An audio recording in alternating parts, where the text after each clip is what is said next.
સહજાનંદ સ્વામી મહારાજની જય.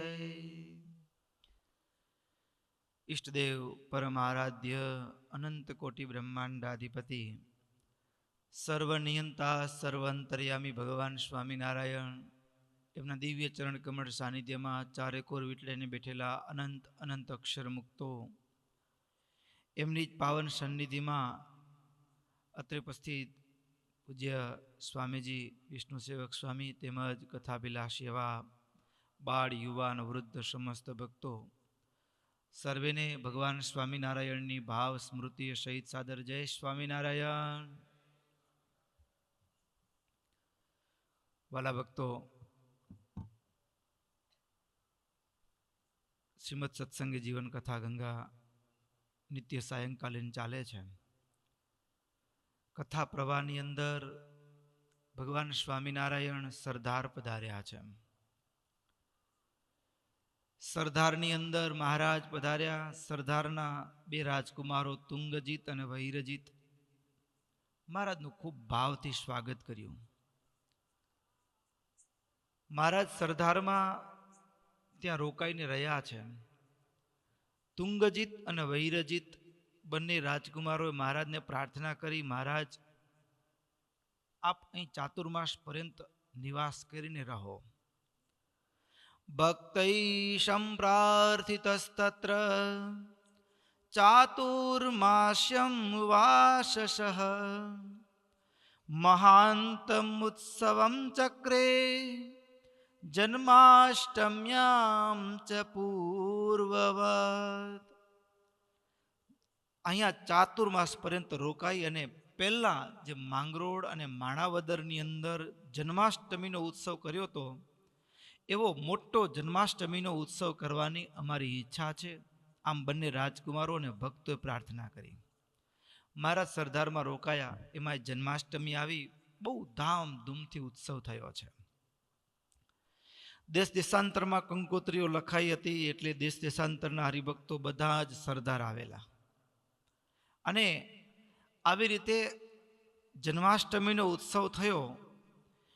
ઉત્સવનો વિસ્તાર, જન્માષ્ટમીના ઉત્સવનો વિસ્તાર આગળ બે વખત જ્યારે જન્માષ્ટમીની ઉજવણી થઈ એમાં થયો છે. એટલે પુનરોક્તિના દોષથી રહિત થવા માટે અહીં કને એની વિસ્તારથી વાત નથી લખી. હવે જન્માષ્ટમીના દિવસે વ્રત ઉપવાસ હોય, રાત પડી, જાગરણ થયું અને બીજા દિવસે નવમીના દિવસે સવારના સમયે બ્રાહ્મણોને સંતોને મહારાજે પોતાના હાથે પારણા કરાવ્યા, મિષ્ટાન ભોજન જમાડ્યા છે. અને એ જ નવમીના બપોર પછીના સમયે એક મોટી સભાનું આયોજન થયું. શ્રાવણ વદ નવમી. આ સભાની અંદર મહારાજ ઊંચા સિંહાસન ઉપર બિરાજમાન છે. અગ્રપંક્તિમાં સંતો, પછીથી હરિભક્તો અને પછી મર્યાદા પ્રમાણે બેનો ભક્તો સભાની અંદર ગોઠવાયા છે. ત્યારે બે રાજકુમારોમાંથી તુંગજીત ઊભા થયા. તુંગજીત ઊભા થઈ મહારાજને હાથ જોડી અને પ્રશ્ન પૂછ્યો છે. ભક્તો, આમ તો એવું છે, અત્યારે તમે કથા સાંભળવા બેઠા છો, પણ તમને શું સાંભળવું છે એવું વક્તા પીરસવાના નથી. જે કથાના ક્રમમાં આવે છે એ પીરસવાના છે. અત્યારે લોકોને કથામાં થોડો, યુવાનોને રસ ઓછો પડે છે. એનું કારણ શું છે?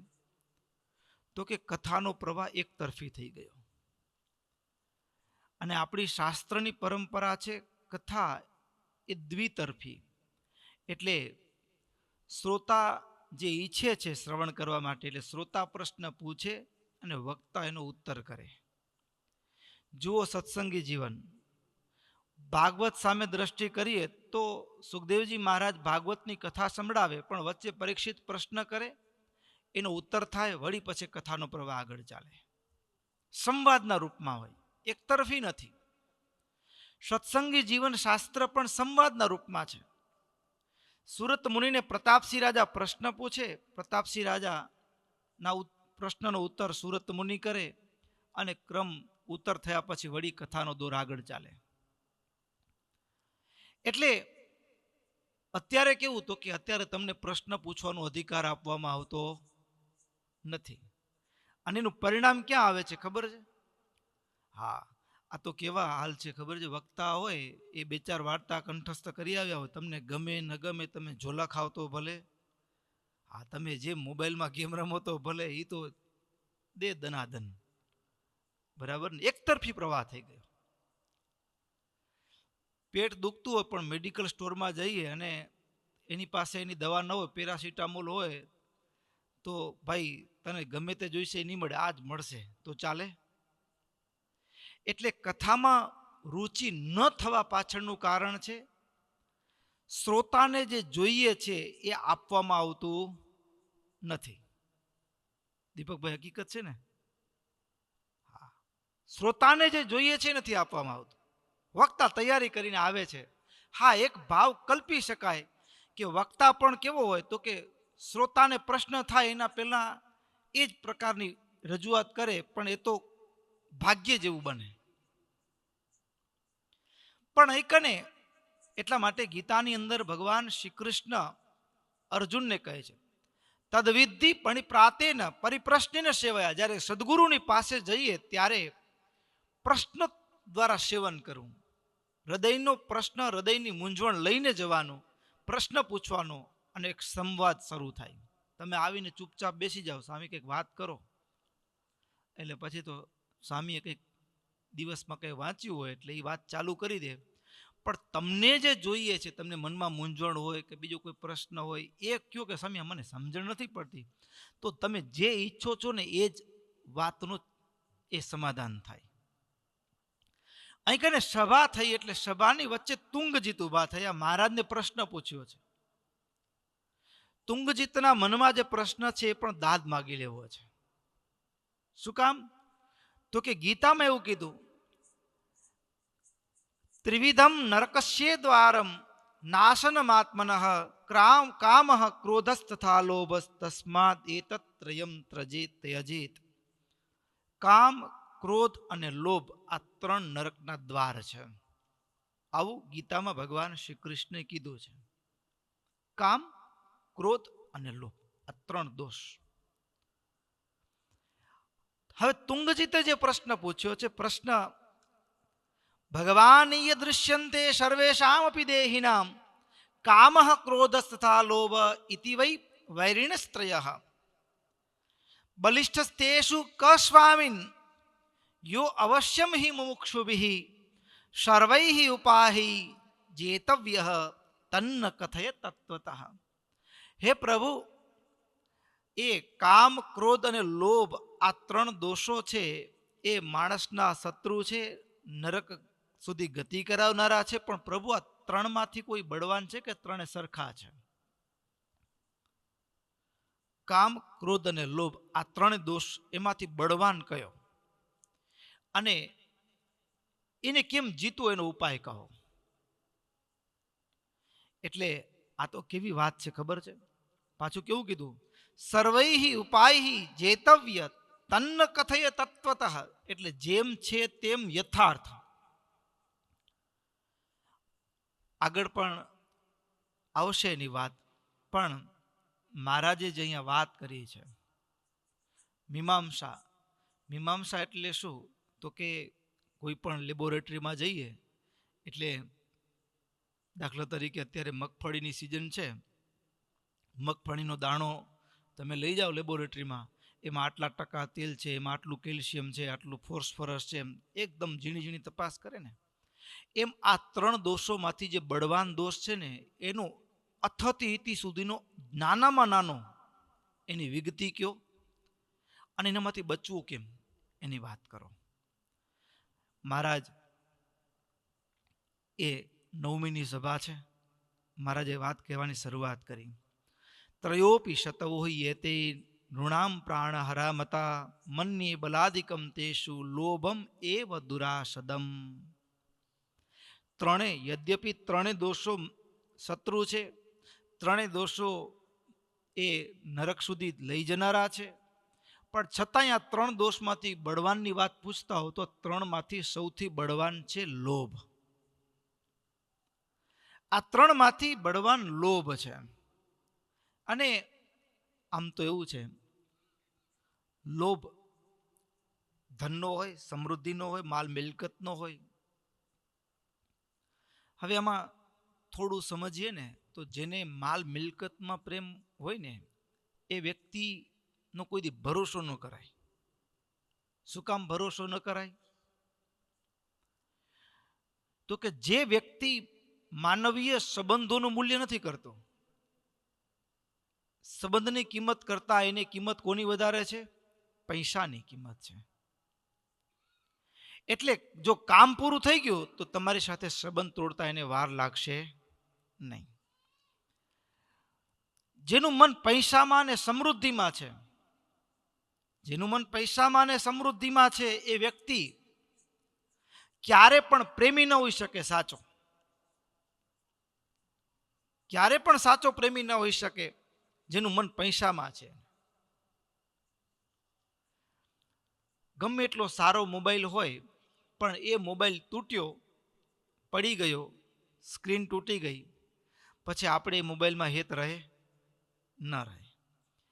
એમ લોભ છે ને જેને પૈસામાં સમૃદ્ધિમાં હેત છે ને એ વ્યક્તિ એના સ્વાર્થમાં કઈ આડખીલી આવી પૈસામાં કે વસ્તુની લેતી દેતીમાં તો એના માટે સંબંધ ઝીરો થઈ જાય.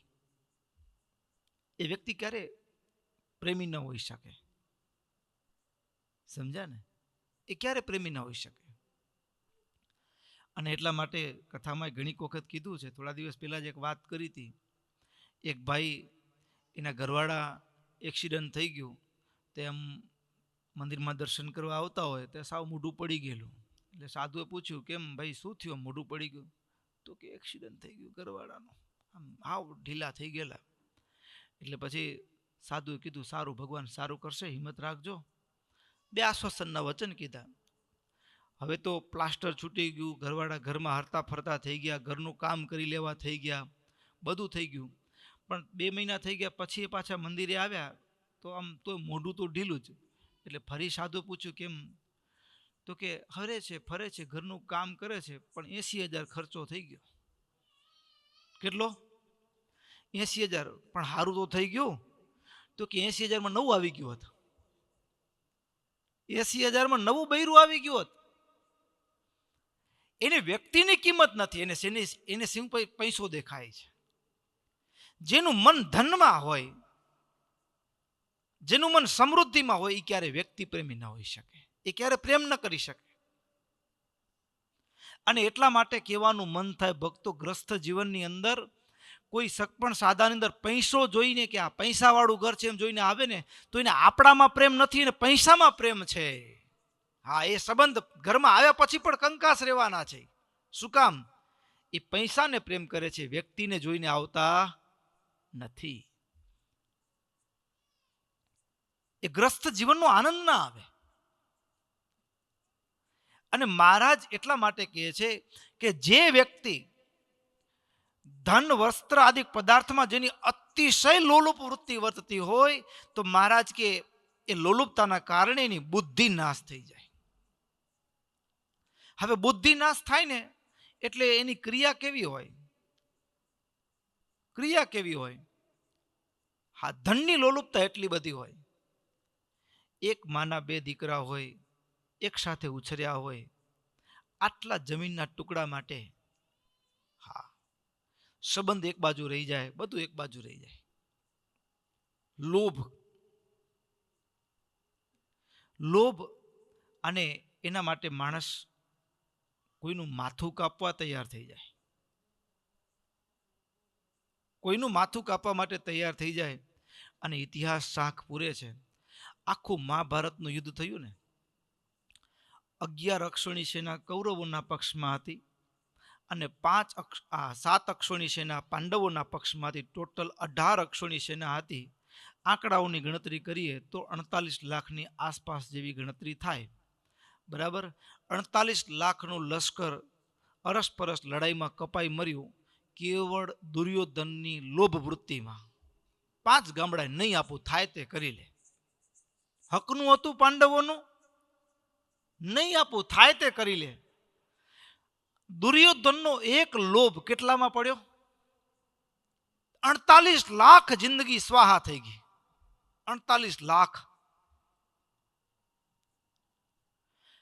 માણસની એક લોભ વૃત્તિ પરિવારની શાંતિ વેર વિખેર કરી નાખે, જિંદગી નરક બનાવી દે. લોભ વૃત્તિઓ. અને એટલા માટે નિષ્કુળાનંદ સ્વામીએ આ વાતને અદ્ભુત શબ્દોમાં કહી છે.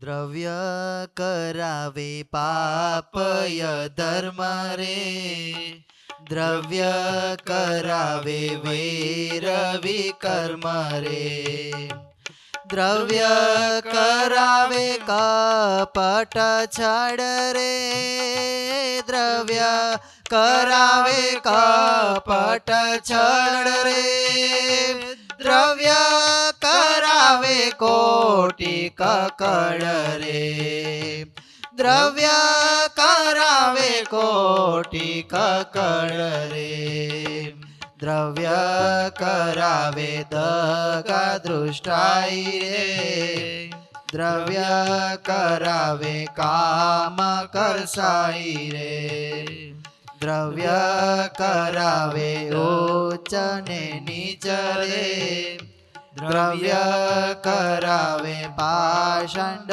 પેચ રે, દ્રવ્ય કરાવે જાતિ વટાળ રે, દ્રવ્ય કરાવે જાતિ વટાળ રે, દ્રવ્ય ચડાવે સાજાને આડ રે, દ્રવ્ય ચડાવે સાજાને આડ રે, દ્રવ્ય કરાવે હાલ બેહાલ રે, દ્રવ્ય કરાવે કૃપણ કંગાલ રે, દ્રવ્ય કરાવે ચોરી ચાકરી રે, દ્રવ્ય કરાવે ટેલ્યા કરી રે, દ્રવ્ય કરાવે જીવની ગાત રે, દ્રવ્ય કરાવે જીવની ગાત રે, દ્રવ્ય કરાવે પિંડનો પાત રે, દ્રવ્ય કરાવે પિંડનો પાત રે, દ્રવ્ય ન્યાયે અન્યાય કરાવે રે, દ્રવ્ય જૂટી તે સાંખ્ય ભગાવે રે, દ્રવ્ય લેવરાવે લાંચ બાણ્ય રે, દ્રવ્ય કરાવે રાક સોરાડ્ય રે, દ્રવ્ય લેવડાવે લાંચ બાણ્ય રે, દ્રવ્ય કરાવે રાક સોરાડ્ય રે, દ્રવ્ય કરાવે રાક સોરાડ્ય રે, દ્રવ્ય કરાવે રાક સોરાડ્ય રે. દ્રવ્યના લોભના સંદર્ભમાં એકદમ પદ્ધતિ પહેલેથી સમજીએ તો મારો તમારો માણસના જીવનનો સંબંધ એક પરિવારનો સંબંધ, સૌથી નજીકનો સંબંધ આપણો હોય પરિવારનો. અને પરિવાર કરતાં પણ એનાથી નજીકનો જો કોઈ સંબંધ હોય તો આપણો આપણા શરીર સાથે છે. કોની સાથે છે? આપણા શરીર સાથે છે.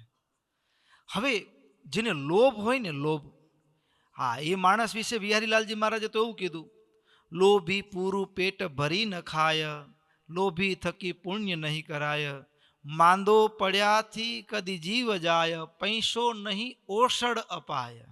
મરી જાય પણ દવા ન લ્યો. હા, જેની દ્રવ્ય પ્રત્યેની જે આસક્તિ છે, સૌથી નજીકનો સંબંધ શરીર સાથેનો છે. લોભી માણસ પોતાના માટે પણ વાપરી શકતો નથી. પછી બીજા નંબર, એનાથી આગળ વધીએ તો સંબંધ આવે પરિવારનો.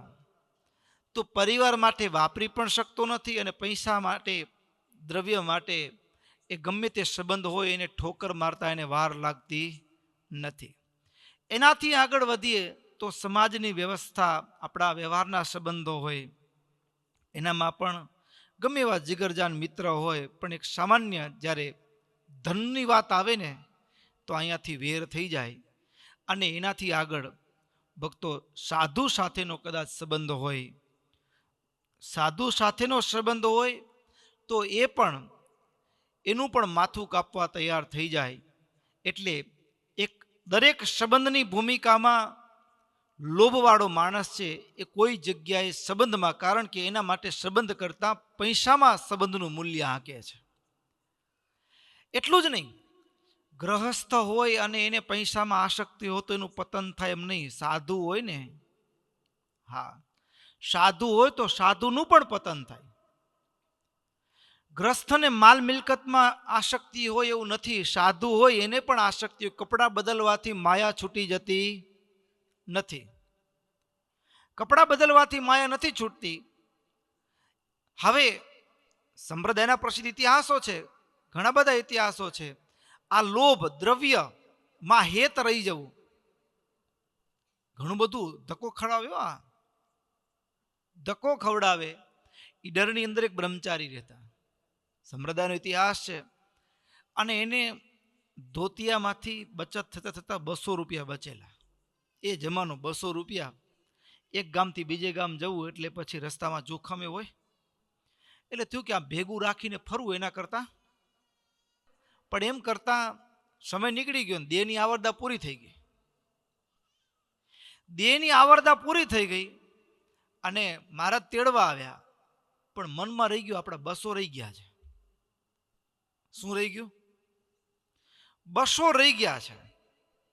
મનમાં રહી ગયું 200 રહી ગયા છે. ગોવિંદ પટેલને કોઈ સંતાન નહોતું. તે મોટી ઉંમરે દીકરાનો જન્મ થયો તો ગોવિંદ પટેલ તો ખુશ થયા. હા, ગામમાં સાકર વેચી એ જમાનામાં. પણ એક કઠણાઈ હતી, એ બાળકનો જન્મ થયો પણ બાળક સતત રડ્યા જ કરે, સતત રડ્યા કરે. એટલે માણસ કંટાળી જાય ને. અને પાછું કેવું છે ખબર છે, બાળક પાસે એક જ ભાષા છે. પેટ દુખે તો રડવાનું, માથું દુખે તો રડવાનું, તાવ આવે તો રડવાનું, ભૂખ લાગી હોય તો બધાયમાં રડવાનું. લ્યો, હા, મમ્મી કપડાં ટાઈટ પહેરાવ્યા હો તો રડવાનું, ઠંડી ગરમી થાય તો રડવાનું. એક જ ભાષા. હવે તો કહી તો શકતું નથી, એની પાસે ભાષા નથી. એક જ ભાષા છે રડવાની. હવે કેટલા વૈદ્યોએ રડતો હતો, માં એને જમાડે ખવડાવે તો રડવાનું તો ચાલુ જ હોય. હવે કેમ દર્દ શું કરવું? કેટલા વૈદ્યો ઔષધો ખવડાવ્યા પણ કોઈ રીતે સારું થાય જ નહીં. તંગ થઈ ગયા. હા, ગમે એટલું વાલું હોય પણ રાતના ઉજાગરા કરાવે ને લાંબા સમય સુધી, એટલે માણસ તંગ થઈ જાય.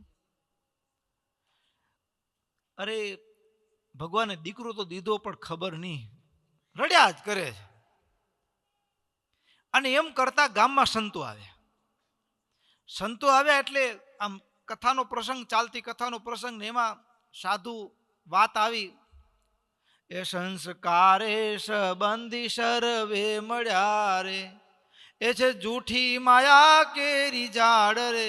કોઈ લેવા આવ્યું છે, કોઈ દેવા આવ્યું છે, આપણે ક્યાં ખબર છે? લ્યો, હોય દીકરો પણ આગળના જન્મનો શત્રુ હોય, હિસાબ લેવા આવ્યો પણ દીકરાના રૂપમાં આવ્યો હોય, ખબર ન પડે બાપાને. દીકરો બનીને આવે તે પછી પાણી કાઢી નાખે, પછી બાપા રડતા હોય. કોણ લેવા આવ્યું છે, કોણ દેવા આવ્યું છે? મિત્ર ભાવમાં આવે, કોઈ શત્રુ ભાવમાં આવે, કોઈ ચૂકવણું કરવા આવ્યું અને કોઈ લેવા માટે આવ્યું હોય. તો આ ચક્કર ગજબ છે. આમ સ્વામી વાત કરતા હતા ને, ત્યાં ગોવિંદ પટેલને પોતાના ઉપર લીધું કે મારો આપણો છોકરો લેવા આવ્યો છે કે દેવા આવ્યો છે. હવે એનામાં થાકી તો ગયા, રોજ આખી રાત દી રડ્યા જ કરે. કેટલા ડોક્ટરોને કેટલા ખર્ચા કરી નાખ્યા, કઈ પાર જ ના આવે.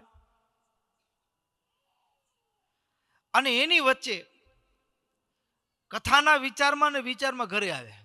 હવે ઘરે આવ્યા તો હજી જમવાનું તૈયાર થયું નહોતું. એટલે ઘરવાળા ઉપર ખીજાય કે હજુ કંઈ નથી કર્યું. એટલે ઘરવાળા સામે ગગલાવ્યા, આ રમાડો તો કંઈક કરું. એટલે હવે છોકરાને રમાડવા બેઠા.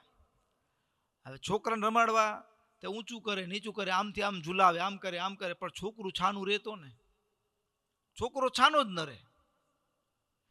હવે છોકરો છાનો ન રહે એટલે કંટાળીને પછી વળી ફળિયામાં લઈ ગયા, બારે ફરવા લઈ જાય એમ. તો છોકરા રડવાનું ચાલુ જ રાખ્યું. કથાના વિચાર ચાલુ હતા મનમાં, અને એમાં વળી પાછું આ ફરી છોકરા રમાડવાનો પ્રસંગ આવ્યો. એટલે ફળિયામાં ખાટલા ઉપર બેઠા ને મુખમાંથી શબ્દ નીકળી ગયો, એ તું લેવા આવ્યો, દેવા હેરાન શું કામ કરે, બોલને. ત્યાં છોકરાને વાચા ફૂટી. પૂર્વમાં બ્રહ્મચારી હતા કે આપણા 200 રૂપિયા. તો બ્રહ્મચારી તો કે ભાઈ હેરાન કરવાનું બંધ કરો, તમે કયો તે વાપરી નાખી. તો કે આ મંદિરમાં આટલો થાળ લખાવો, આટલા ગાયને ચારો, આટલો સંતોને રસોઈ, એમ કરતા 200 રૂપિયા વપરાઈ ગયા અને છોકરો ધામમાં વયો ગયો. આસક્તિ, ધનમાં પૈસામાં આસક્તિ છે એને લોભ કહેવાય, અને એ મને તમને બધાને નડે. બીજો પણ પ્રસંગ છે. પેલા શીતલદાસ અને એના ગુરુ હતા, યાત્રા નીકળ્યા હતા દ્વારિકાની. પછી પોથી એક ડાબલી, એમાં પૈસા હતા ને દઈ ગયા, સાચવજો, અમે યાત્રા પાછા વળશું ત્યારે લેતા જશું. અને પાછા વળ્યા, પણ હવે એમાં એવું થયું ગુરુ મહારાજ ધામમાં વયા ગયા, દેવલોક થઈ ગયા. પણ શિષ્ય જ્યારે પાછા આવ્યા, કીધું કે ભાઈ અમારા ગુરુ મહારાજની અમાનત હતી, આપો પાછી. પણ ગુરુ એવું કીધેલું કે હું જ્યારે મૃત્યુ પામીશ ને ત્યારે દેવ નગારા વાગશે. પણ દેવ નગારા જેવું કંઈ વાગ્યું નહીં. શું કામ? ડાબલીમાં પૈસા મૂક્યા હતા, ત્યાં મન રહી ગયું. અને પછી શીતલદાસ લેવા માટે આવ્યા ત્યારે પોથી આપી ડાબલી ખોલી તો અંદર સાપના રૂપમાં વીંટળાઈને બેઠેલા હતા.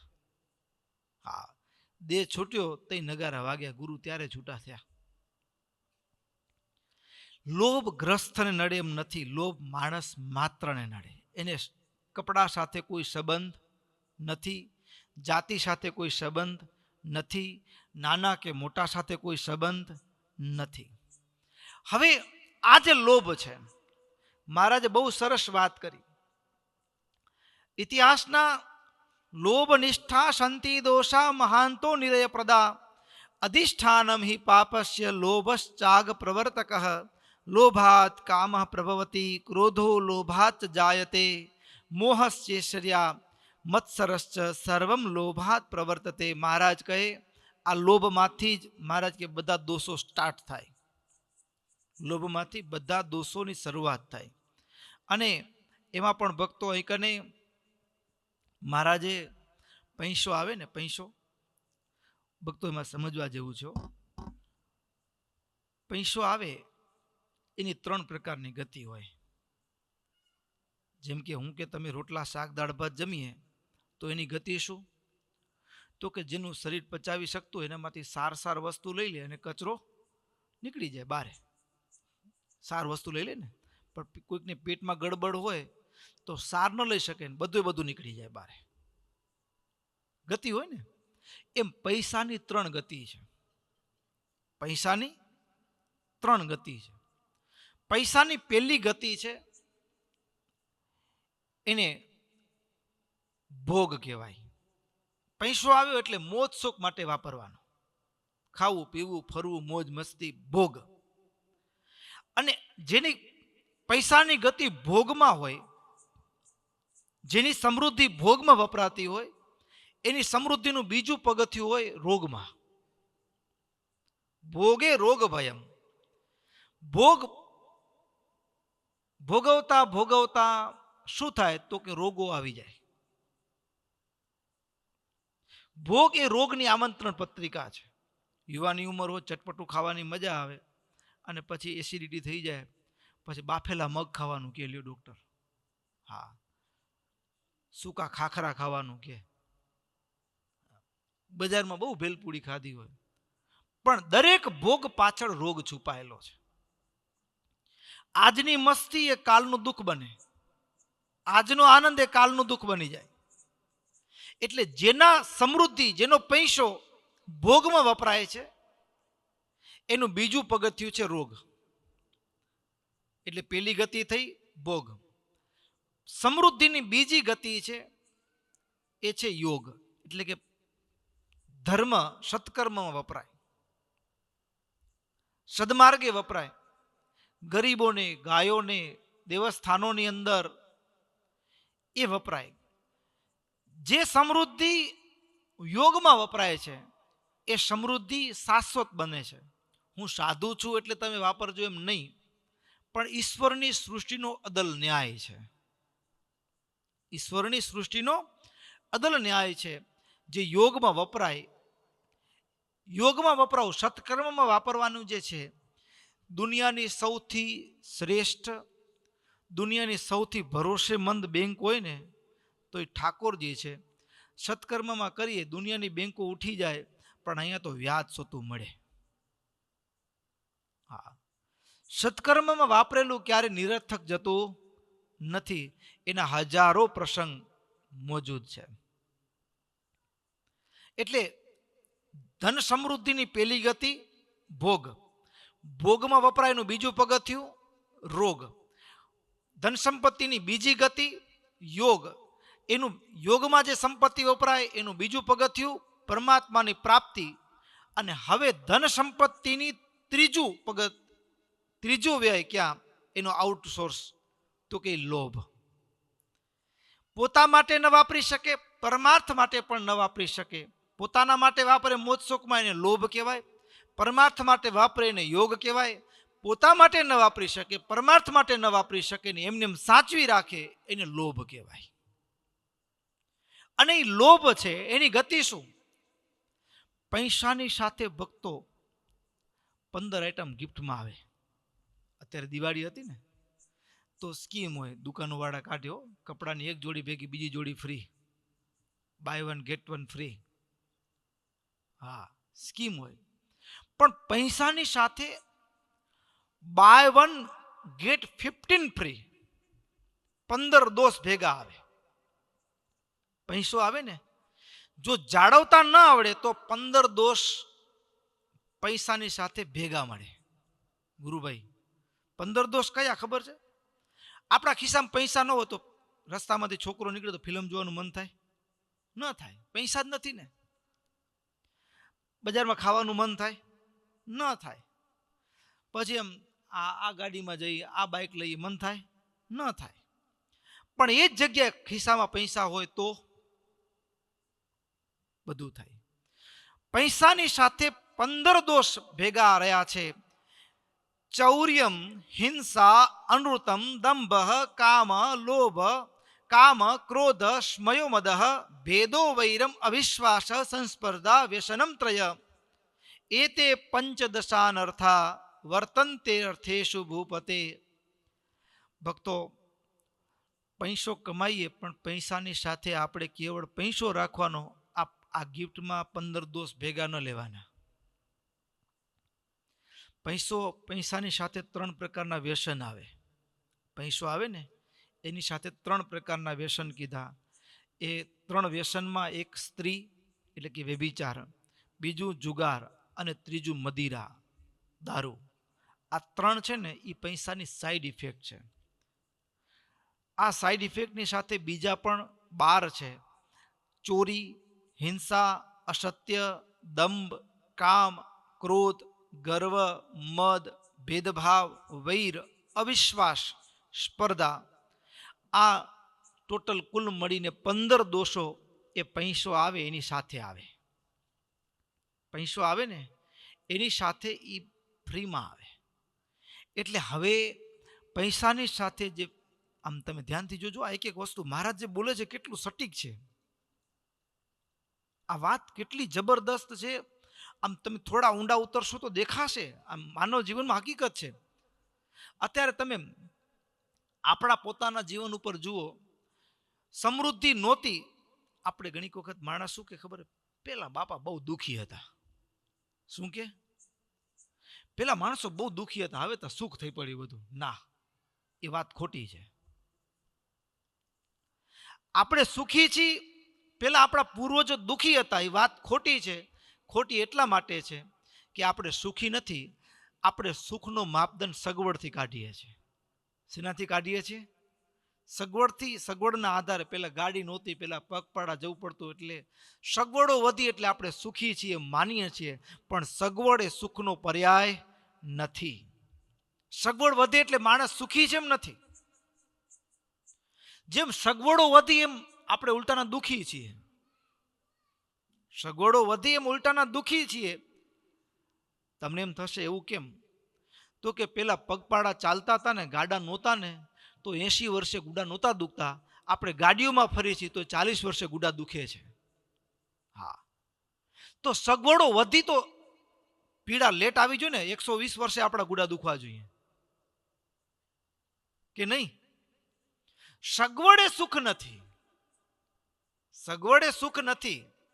પેલા કેવળ સાદું ભોજન, એ બાજરાનો રોટલો ને ગોળનું દડબું ને અથાણું હોય ને મરચું હોય ને મોજ પડી જાય. આખું બ્રહ્માંડ એમાં આવી ગયું. બરાબર ને? 80 વર્ષે પણ એનું શરીર એટલું તંદુરસ્ત હતું, એક પણ ગોળી ખાવી નહોતી પડતી.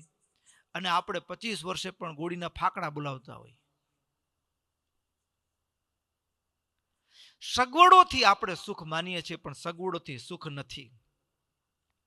એ પૂર્વજો પથ્થરનું ઓશીકું કરીને પણ એને ઊંઘ આવી જતી હતી. ખુલ્લા આકાશ નીચે ઊંઘ આવી જતી હતી. હા, ઘરનું કોઢિયું હોય, એમાં ઢોરા બાંધ્યા હોય અને માખી મચ્છર હોય, ત્યાં બાપાનો ખાટલો હોય કે ત્યાં હુતા હોય તો ઘસઘસાટ ઊંઘ આવી જાય. અને આપણે મચ્છરદાની ઢાળીને સુતા હોય, એક મચ્છર ભૂં ભૂં કરતું હોય ને, હા, તોય આપણને ઊંઘ આવતી નથી. મખમલના ગાદલા ઉપર એ 5-7 ઇંચનું જાડું, અડધા ફૂટનું કે ફૂટનું જાડું ગાદલું હોય. હા, એ પથારીમાં સૂતા પછી પણ આખી રાત પડખું ફેરવતા ફેરવતા પણ ઊંઘ આવતી નથી. ઊંઘની ગોળીઓ ખાવી પડે છે. આપણે સુખી છીએ કે દુઃખી છીએ? એસી નહોતી, પંખા નહોતા, જાડા કપડા હતા, તો એને ગરમી નહીં થતી હોય? ભક્તો, આપણે તો હવે આમ તો એવું છે કે માણસ જેટલું અપડેટ થાય ને, અપડેટ થવાના ચક્કરમાં આપણે બુદ્ધુ બનતા જઈએ છીએ. શું બનતા જઈએ છીએ? હા, એનું કારણ શું ખબર છે? આપણે ટાઇલ્સ સાફ કરવી જેટલી સરળ લાગે છે ને, એટલી એ રોગની આમંત્રણ પત્રિકા છે. શું કામ? તો કે ભક્તો, બોડી ટેમ્પરેચર 3 ટેમ્પરેચર હોય. તાપમાન, શરીરનું તાપમાન, પછી બારે કુદરતનું તાપમાન, અને ત્રીજું આપણા ઘરનું તાપમાન. આ ત્રણે મેચિંગ થવા જોઈએ. હા, પિંડેશો બ્રહ્માંડે. હવે આપણે પ્રકૃતિનું તાપમાન ગરમ હોય અને આપણે ઘરમાં એસી ચાલુ હોય ને, એટલે શરીર એડજસ્ટ ન કરી શકે. બહારનું તાપમાન, વળી બહાર જવાનું, વળી અંદર આવવાનું. પછી એમાંય આપણા જૂના જમાનાના ઘર હતા ને, એ કેવા હતા? તો કે ઇકો ફ્રેન્ડલી હતા. એ કેવા હતા? Eco friendly. હા, ઉનાળામાં ઠંડુ થાય ને શિયાળામાં ગરમ થાય. હા, અત્યારે હીટર નાખવા પડે, હીટર ન નાખવા પડે. લો, માટીનું લીપણ. ઉનાળામાં ઠંડુ હોય ને શિયાળામાં ગરમ હોય. હા, એની વિશેષતા હતી. એ આપણે અત્યારે ટાઇલ્સ નાખ્યા પછી વળી પાછા ઘરમાં જોડા પહેરીને ફરવું પડે. શું કામ? તો કે ટાટ ચડી જાય છે. એટલે પૈસા ખર્ચીને આપણે રોગોને આમંત્રણ આપીએ છીએ. નવા પર જો એમ નહીં, પણ એક સમજવાની વાત છે. એટલે ક્યારે જીવનમાં એવું ન માનતા કે આપણા પૂર્વજો દુઃખી હતા. શું ન માનતા? આપણા પૂર્વજો દુઃખી હતા એમ ન માનજો. વાસ્તવમાં એ દુનિયાના સૌથી સુખી હતા. આપણે દુઃખી છીએ. શું કામ? તો કે આપણે વસ્તુના ગુલામ થઈ ગયા, સગવડના ગુલામ થઈ ગયા. એસી ન હોય તો ઊંઘ ના આવે, ગાડી ન હોય તો અહીંથી બાજુમાં જવું હોય તો આપણે જવામાં આળસ આવી જાય. આપણે વસ્તુના ગુલામ થઈ ગયા, યંત્રના ગુલામ થઈ ગયા. એ સ્વતંત્ર હતા, એને કોઈની ગુલામી નહોતી, મોજની જિંદગી હતી. અને એ સવારે ઉઠે, હા, બેનો હોય તો એ કૂએ પાણી ભરવા જાય, પછી ઘરમાં એ પશુ હોય એના દૂધાણા દોવાનું હોય, છાસ વલોણું કરવાનું હોય, હાથેથી રોટલા કરવાના. એ 5-5, 6-6 છોકરા હોય, એ બધાય આ રોટલાએ થપથપાવાના હોય, જોરદાર ધુમાડો થતો હોય. હા, આંખના ટીપા લેવા જ ન પડે. ધુમાડામાં જ આંખ સાફ થઈ જાય. એવી ધમધમાટી હતી. અને હવે સગવડો વધી તો પછી ચડ્ડી પહેરીને વોકિંગ કરવા જવું પડે અલગથી. અને કસરત તો ઘરમાં થઈ જતી હતી. એને કઈ અલગથી કસરત કરવા નથી જવી પડતી. લ્યો, એને અલગથી એક્સરસાઇઝ નહોતી, ઘરમાં જ આનંદ હતો. એ ઘરમાં સવારે ઉઠીને સાંજે સુવે ત્યાં સુધી શરીરની બધી કસરત આવી જાય. શરીર પણ એકદમ સાફ સુથરું, અને તંદુરસ્ત રહેતો હતો. એટલે ભક્તો, પૈસો છે એ સુખનું કારણ નથી, એ બ્રહ્મમાં ન રહેવું. સમૃદ્ધિ સગવડ આપી શકે પણ શાંતિ નહીં, સુખ નહીં. પૈસાની સાથે 15 દોષ ભેગા આવે છે. એટલે ભક્તો, મહારાજ આ 15 દોષ પૈસાની સાથે રહ્યા છે. મહારાજે તો એવું કીધું, આ પૈસો છે ને એ દ્રવ્ય સતીનું સત્ય મુકાવે, દ્રવ્ય જતીનું જત ચુકાવે, દ્રવ્ય મુનિનું મૌન બગાડે, દ્રવ્ય તપીને તપથી પાડે. સમૃદ્ધિ છે ને, લોભ છે ને, એ માણસને પોતાની સ્થિતિમાંથી પાડી દે. મહારાજે વચનામૃતની અંદર સમાધિવાળા નારાયણદાસ સ્વામીની વાત કરી છે. સમાધિવાળા હતા, પણ એક લોભ કેવો? તો કે મહારાજ શિયાળાનો સમય હતો એટલે સંતોને ગોદડી ટાઢ હતી ને, હરિભગત ગોદડા લઈ આવ્યા. સંતોને મારે ગોદડા આપવા છે. એક એક ગોદડી મહારાજ આપે. નારાયણદાસ સ્વામીને થયું, આપણે લાગે છે પણ જૂની છે. એટલે જૂની સંતાડી નવી લેવા ગયા મહારાજ પાસે. હવે જૂની સંતાડવી ક્યાં? મહારાજ અચાનક કે ભાઈ તમારી પાસે હતી? તો વળી કોઈક શાખ પૂરે કે હા એની પાસે છે. તો મહારાજ દે નહીં, નવી લેવાની ઈચ્છા હતી.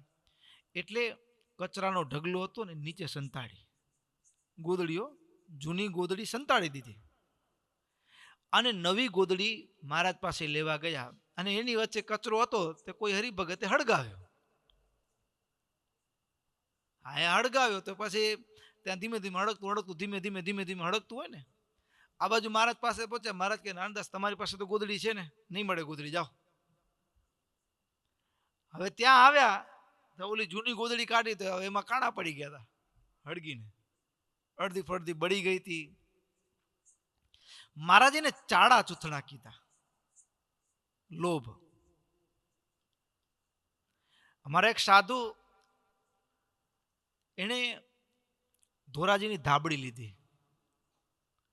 હવે અમારી સાધુની પ્રોપર્ટી શું ખબર છે? હવે તો વધી ગયા, મોબાઈલ ને બધું આવી ગયું. આ પ્રોપર્ટી કહેવાય એક દ્રષ્ટિએ, કારણ કે એનો સીધો પૈસામાં કન્વર્ટ થઈ જાય. પણ એ સમયની સૌથી મોટી કિંમત શું? તો કે પોથી. આ પોથી વેચાય, પુસ્તક વેચાય ને, પોથી હસ્તલિખિત પ્રત હોય એની બહુ કિંમત મળતી. તો એક સાધુને ધોરાજીની ધાબળીમાં મન લલચાણું એટલે એને પોથી વેચી, બીજા થોડા ઘણા રૂપિયા કંઈક સેટિંગ કર્યું, કંઈક વેચીને પછી ધાબળી લીધી રંગબેરંગી. મહારાજને ખબર પડી કે મારા સાધુએ આવી ધાબળી લીધી છે.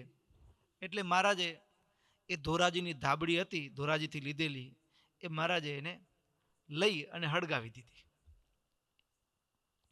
મહારાજે હળગાવી દીધી એટલે સાધુને રાત્રે ઊંઘ ના આવી. મહારાજ પાસે ધાબળી માંગવા કે મહારાજ મારી ધાબળી દો પાછી.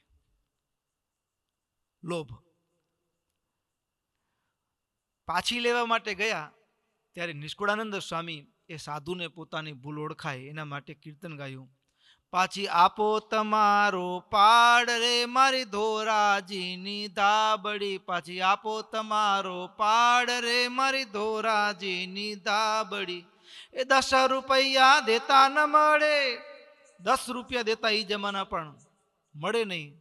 એવી હતી અમૂલ રે મારી ધોરાજીની ધાબળી, પાછી આપો તમારો પાડ રે મારી ધોરાજીની ધાબળી. એટલા માટે સાધુઓનું સાધુપણું પણ લોભમાં જૂટવાઈ જાય, લૂંટાઈ જાય. મહારાજે હિરણ્યકશિપુ આદિ જે રાજાઓ થયા એના રાજ આખા ચાલ્યા ગયા. એક લોભમાં કૌરવોનો નાશ થયો, એક લોભમાં ઇન્દ્રનો નાશ થયો, લોભમાં. ભક્તો, નંદ રાજા હતા, આખી પૃથ્વીનું દ્રવ્ય ભેગું કર્યું હતું, પણ એક લોભમાં એનું પતન થયું. મહારાજે અનંત અનંત પ્રસંગો કીધા. અને ભક્તો, આ લોભ મહારાજે સ્પષ્ટતા કરતા કીધું. ભક્તો, તુંગજીત રાજકુમારને પણ કહ્યું, ભગવાનના ભક્તોએ ક્યારેય પણ લોભ રાખવો નહીં. અને ભગવાનની ભક્તિમાં અનર્થ કરનારા હોય, અંતરાય કરનારા હોય એમ સમજી અને ધનમાંથી મન પાછું વાળવું. ભક્તો, આ વાત સમજવા જેવી છે. સમજવા જેવી એટલા માટે છે કે પૈસો છે ને વ્યવહારનું માધ્યમ છે. શું છે? માધ્યમ છે. તો શું પૈસાને છોડી દેવાનો? દુકાનમાં જઈને એમ કહેશું કે હું સ્વામિનારાયણનો સત્સંગી છું, 5 કિલો ઘઉં આપો તો આપશે? વ્યવહારનું માધ્યમ છે. વ્યવહારનું માધ્યમ છે એટલે પૈસો કમાવવો જરૂરી છે, એના માટે મહેનત પુરુષાર્થ કરવો જરૂરી છે, પણ વાત ક્યાં છે? એમાં આસક્તિ ન હોવી જોઈએ. ગાડી પેટ્રોલના ભાવ સસ્તા થયા હોય અને આપણી બાઇક હોય, 5 લીટરની ટેન્ક હોય બાઇકની, અને આપણે એમ થાય કે આજે 10 રૂપિયા સસ્તું થયું છે તો 5ની જગ્યાએ 10 ભરી દઈ, તો હવે ટેન્કની કેપેસિટી તો 5 લીટરની છે, બાકીનું ભરીએ તો ક્યાં જાય? ઢોળાઈ જાય. 5 લીટર છે એ ગાડીની જરૂરિયાત છે, પણ ઉપરનું જે છે એ શું છે? એ આસક્તિ છે. એ આસક્તિ છે. આ માનવનો દેહ મળ્યો છે એને ટકાવવો, 2 રોટલી ભૂખને ભાંગવા માટે, શરીરને ટકાવવા માટે 2 રોટલી જરૂરી છે, પણ આજે આઈટમ સારી બની છે અને 2ની 10 ખાઈ જવી, તો 8 છે ને એ આસક્તિ છે. હા, એ પીડા આપે. પછી એમ રાત્રે ઊંઘ ના આવે, આફરો ચડી ગયો હોય, આમથી આમ પથારીમાં ફેરવતા હોય, પછી બીજે દિવસે સવારે આમ છાતીમાં ભારે ભારે થઈ ગયું હોય, બળતરા થતી હોય, તો એ આસક્તિ છે ભોજન પ્રત્યેની. એમ પૈસો વ્યવહારનું માધ્યમ છે એટલે જરૂરી છે. માલ મિલકત પણ આ દેહને એક વ્યવસ્થાના ભાગરૂપે ટાઢ તડકો ને વરસાદથી શરીરને સુરક્ષિત રાખવા માટે શું મકાન નહીં બાંધીએ આપણે? અને એમાં મમત્વ નહીં હોય તો શું મમત્વ વિના કોઈ કામ જ ન થઈ શકે? જરૂરી છે, પણ વાત કેટલી છે? આસક્તિ ન હોવી જોઈએ. શું ન હોવું જોઈએ?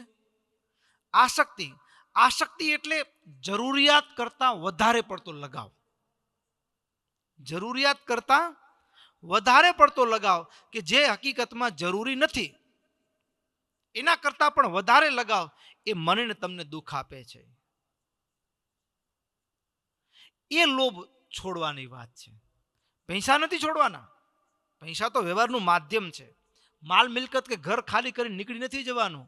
મહારાજે લોભ ના પાડી છે, ના, એમાં જ રહેવાનું છે, પણ આસક્તિ છોડવાની છે. અને આસક્તિ છોડવાની 2-3 યુક્તિઓ. એટલે શું? તો કે સંપ્રદાયમાં આપણને એક યુક્તિ કે મારું નથી, મારા ભગવાનનું છે એમ માની અને રહેવાનું. ધંધો કરીએ છીએ તો મારા પ્રભુની આજ્ઞાથી આમાંથી 2-5 પૈસા કમાશું તો મારો પરિવાર જે મારા યોગે કરીને સત્સંગનું ભજન કીર્તન કરે છે એનું થોડું ઘણું પોષણ થશે, 2-5 પૈસા બચશે, સત્સંગમાં વાપરશું, ધર્મ અર્થે વાપરશું, સત્કર્મમાં વાપરશું.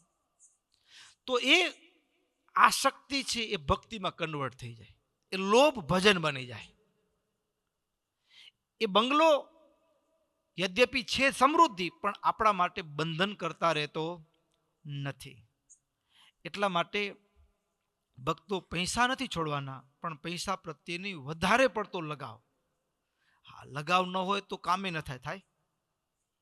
આ ઘણા બેઠા હોય ને કામચોર હોય, હા, કામ ન કર્યો, હા ભાઈ, લોભ ન હોય બધું એમ. પછી ઘરમાં બિચારા છોકરા ફાંફા મારતા હોય, ખાવા પીવાના ફાંફા હોય, પછી હા ક્યાંક ને ક્યાંકથી બિચારાને મદદ લેવી પડે, છોકરાઓને મદદ લેવી પડે, બિચારાને ભણવાની ફીસના ભરવાના પૈસા ન હોય. એટલે લોભમાં અને જરૂરિયાતમાં સમજવાનું. લોભ અને જરૂરિયાતમાં સમજવાનું. પછી લોભ એટલે લગાવ. લગાવ વિના કોઈ કામ થવાનું નથી. લગાવ તો જોઈશે, પણ એવો લગાવ નહીં કે જે લગાવ લોભને એટલે કે લગાવને એક રેખા હોય કે જે લોભમાં ભક્તો કોઈનું હત્યા ન થવી જોઈએ. પૈસાની દોડમાં કોઈક માણસ આડખીલી બનતો હતો એને પતાવી દેવો, એવું ન થવું જોઈએ. એટલે લોભમાં કોઈનું અહિત ન હોવું જોઈએ. આપણા પૈસા કમાવાના ચક્કરમાં કોઈનું જીવન છીનવાતું હોય તો એ લોભ આપણા માટે, એ સમૃદ્ધિ આપણા માટે એ નુકસાનરૂપ પુરવાર થાય સમયાંતરે. એટલે લોભ કેવા પ્રકારનો, કેટલી હદ સુધી, કેમ રાખવો, એની વાત